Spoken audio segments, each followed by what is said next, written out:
Namasté. Bienvenue sur le site, sur la chaîne Bougourou Mario. Aujourd'hui, nous allons poursuivre notre lecture et je vais commenter comme toujours. Nous en étions à la paix et nous allons commencer un nouveau paragraphe des plus importants, croyez-moi. Il commence ainsi. Les adversaires de la paix sont nombreux. J'ai déjà parlé en répondant à une question qu'on m'avait posée. L'ego est l'un des adversaires de la paix. L'ego aime les conflits, aime les difficultés. L'ego aime compliquer les choses simples. C'est ainsi qu'il nous gouverne. C'est ainsi qu'il nous domine et qu'il garde une emprise sur nous, sur notre mental surtout.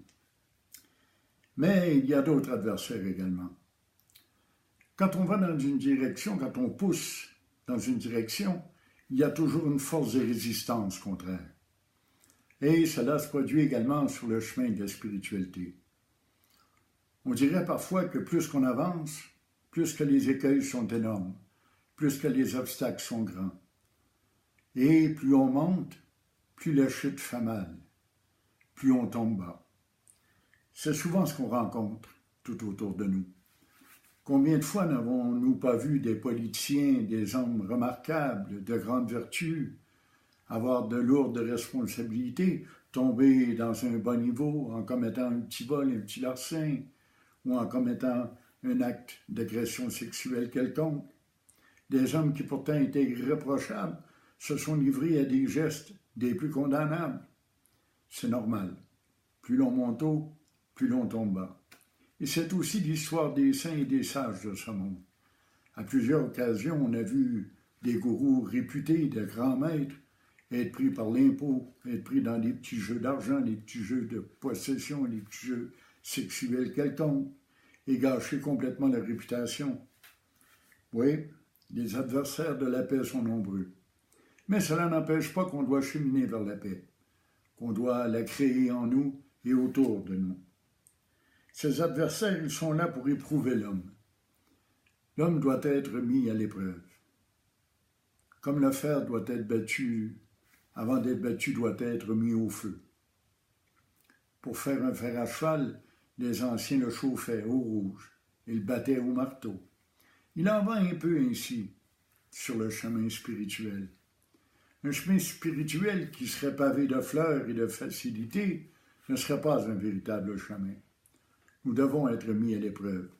Nous devons gagner notre place au paradis. Nous devons travailler fort avant de connaître cet état de béatitude et de paix que nous promet l'Advaita Vedanta. Et ce travail, il est mental. C'est de mettre fin au mental, de tranquilliser le mental, de trouver la paix en nous. Lorsque nous y sommes confrontés, nous devons rester vigilants et veiller à ce que la fleur fragile du mental soit épargnée par leur ombre. Si la fleur du mental est abîmée, elle perdra son parfum, sa fraîcheur et sa couleur. Le mental est comparé à une fleur. Et pourquoi donc? Parce que comme une fleur, il peut se faner, il peut s'abrutir, il peut perdre ses pétales et ses qualités, perdre son parfum et sa splendeur. À l'état naturel, le mental est un outil magnifique, effectivement. Il est un outil des plus utiles pour cheminer. L'intellect peut faire montre d'une très grande lumière, être vraiment brillant, éclairer les autres et éclairer notre chemin, mais il peut également être un ennemi des plus puissants, des plus persistants, des plus dangereux. La fleur du mental doit être protégée. Protégée des conflits, protégée des obsessions, protégée des tentations que le monde nous offre. Car le monde, vous savez, brille comme un diamant. Mais plus qu'on s'approche, plus qu'on se rend compte qu'il s'agit d'une vulgaire pierre, sans valeur, sans saveur.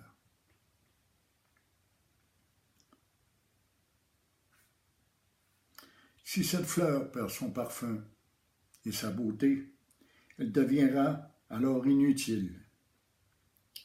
ne pouvant plus être présenté aux autres, ni à Dieu. Ça prend un mental pur, un mental calme pour trouver Dieu, pour se présenter devant lui dans un sens métaphorique, bien sûr. Ça prend un mental détaché des biens du monde et des biens du moi et du petit jeu. Sache que ton mental est plus fragile encore qu'une fleur. Eh oui. Comme on dit, l'esprit est prompt, mais la chair est faible. Mais on pourrait dire l'inverse aussi. Le corps est prompt et le mental est faible. C'est facile de tomber dans l'oubli des principes spirituels qu'on veut appliquer. C'est facile de se laisser entraîner dans des rêves et des chimères, de se monter des châteaux en Espagne, de se croire, de se prendre pour un autre. C'est facile de se laisser emporter dans les bruits, dans l'agitation du monde. Car le monde est agité, vous savez. Le monde est plein de tentations. Le mental est donc aussi fragile qu'une fleur merveilleuse qui pousse dans un jardin, et l'on se doit de le protéger. Encore une fois, je le répète, c'est pourquoi de nombreux sages, de nombreux riches s'éloignent du monde, se retirent du monde, vont dans des monastères, vont dans des grottes, vont dans des endroits reculés, tout au fond de la forêt.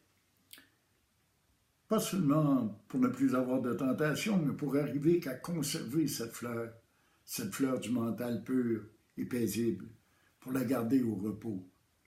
Moins qu'il y a de tentation, moins qu'il y a de danger de succomber. C'est à l'aide de cette fleur que tes devoirs envers toi-même, les autres et Dieu s'accomplissent. Ben oui, on le sait. Toutes nos perceptions, tout ce que l'on voit, tout ce qui arrive, tout ce que l'on fait passe, est filtré par le mental. C'est à l'aide du mental aussi qu'on accomplit notre sadhana, notre cheminement spirituel. C'est pas sans le mental. S'il suffisait de ne plus avoir de mental pour cheminer spirituellement, on n'aurait qu'à se faire trancher la tête. C'est pas ça le but. Le mental demeure actif. Le mental demeure un objet utile, un outil non seulement de perception, mais de création. Un outil qui nous permet de cheminer en autant qu'il soit paisible, en autant qu'il soit au repos, en autant qu'il soit calme. Elle doit donc préserver sa fraîcheur, cette fleur, toujours et en tout lieu. Toute bénédiction du mental est l'œuvre de la paix. Toute bénédiction du mental. Quelles sont que ces bénédictions du mental? C'est ce fruit, l'ambroisie, l'ivresse spirituelle. Voilà ces bénédictions. Voilà ce qu'est la grâce de Dieu. Quand on atteint cet état de béatitude, c'est une bénédiction divine. Dieu nous bénit lui-même, car nous sommes ce Dieu que nous cherchons. Il est en nous. Pas l'ego, pas le corps, pas le mental, pas les émotions, évidemment. Vous le savez, je le répète, et je le répète encore et encore, parce que c'est à force de répéter qu'on vient qu'à comprendre. C'est aussi simple que ça. Ça prend du temps, ça prend des décennies à le comprendre. Ne de cesse d'adorer le Dieu de ton choix avec le fleur de ton mental. On dit que c'est avec le cœur qu'on aime. Pourtant, tout le monde sait, si vous disséquez un cadavre, il n'y a pas d'amour dans le cœur. Il y a du sang. Le cœur, c'est une pompe. Alors, il est où, ce cœur? Ce cœur, il est dans le mental. C'est avec le mental qu'on adore Dieu. C'est avec le mental également qu'on aime ses voisins et qu'on fait la paix avec le reste du monde entier. C'est dans l'appréhension, dans la façon que nous avons d'appréhender la vie, par le mental évidemment, que se crée la paix. Et cette paix, elle est sans prix. Elle est d'une valeur immense. Laisse les aspects capricieux de ton mental témoigner de cette adoration. Qu'est-ce que ça veut dire, les aspects capricieux? Ben oui, on agit tous un peu comme des petits bébés gâtés, comme des petits rois, puis des petites reines, des petits princes, des petites princesses. L'aspect capricieux du mental, c'est son aspect plastique, son aspect élastique, son aspect de fluide. C'est cet aspect-là qui témoigne de la paix ou de la guerre que nous entretenons, de l'amour ou de la haine que nous entretenons dans notre cœur, dans notre mental. Cet aspect capricieux peut témoigner d'adoration.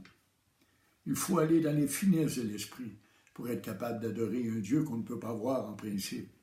Pas voir en personne, mais qu'on voit en réalisation, car Dieu est l'univers.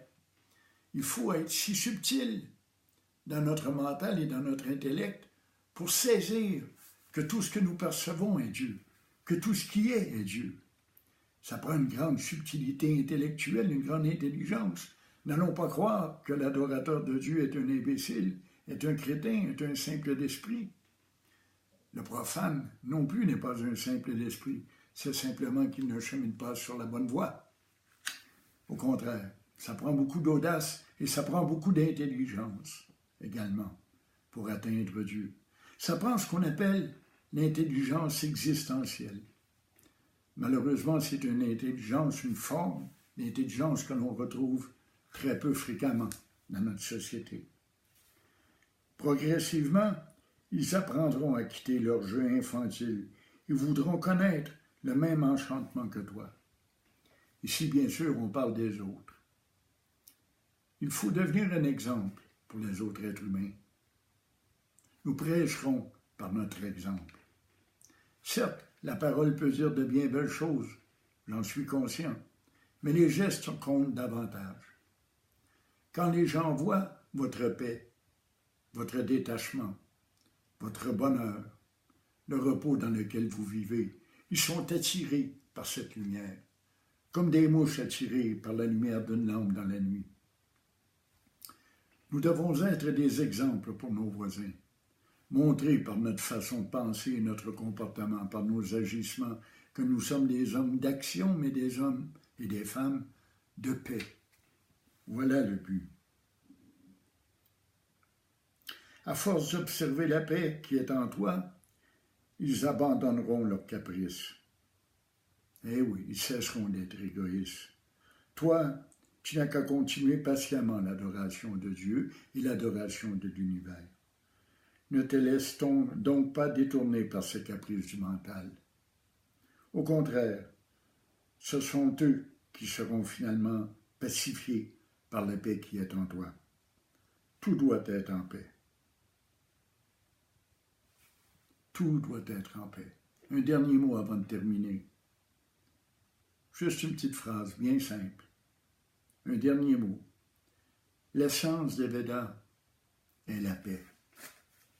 On apprend toujours qu'il faut prêcher la voie de l'amour, suivre la voie de l'amour, et les Védas nous apprennent que c'est la paix qui est l'essence. La paix, la tranquillité, le repos du mental, le repos de l'être. Voilà ce qu'est Dieu.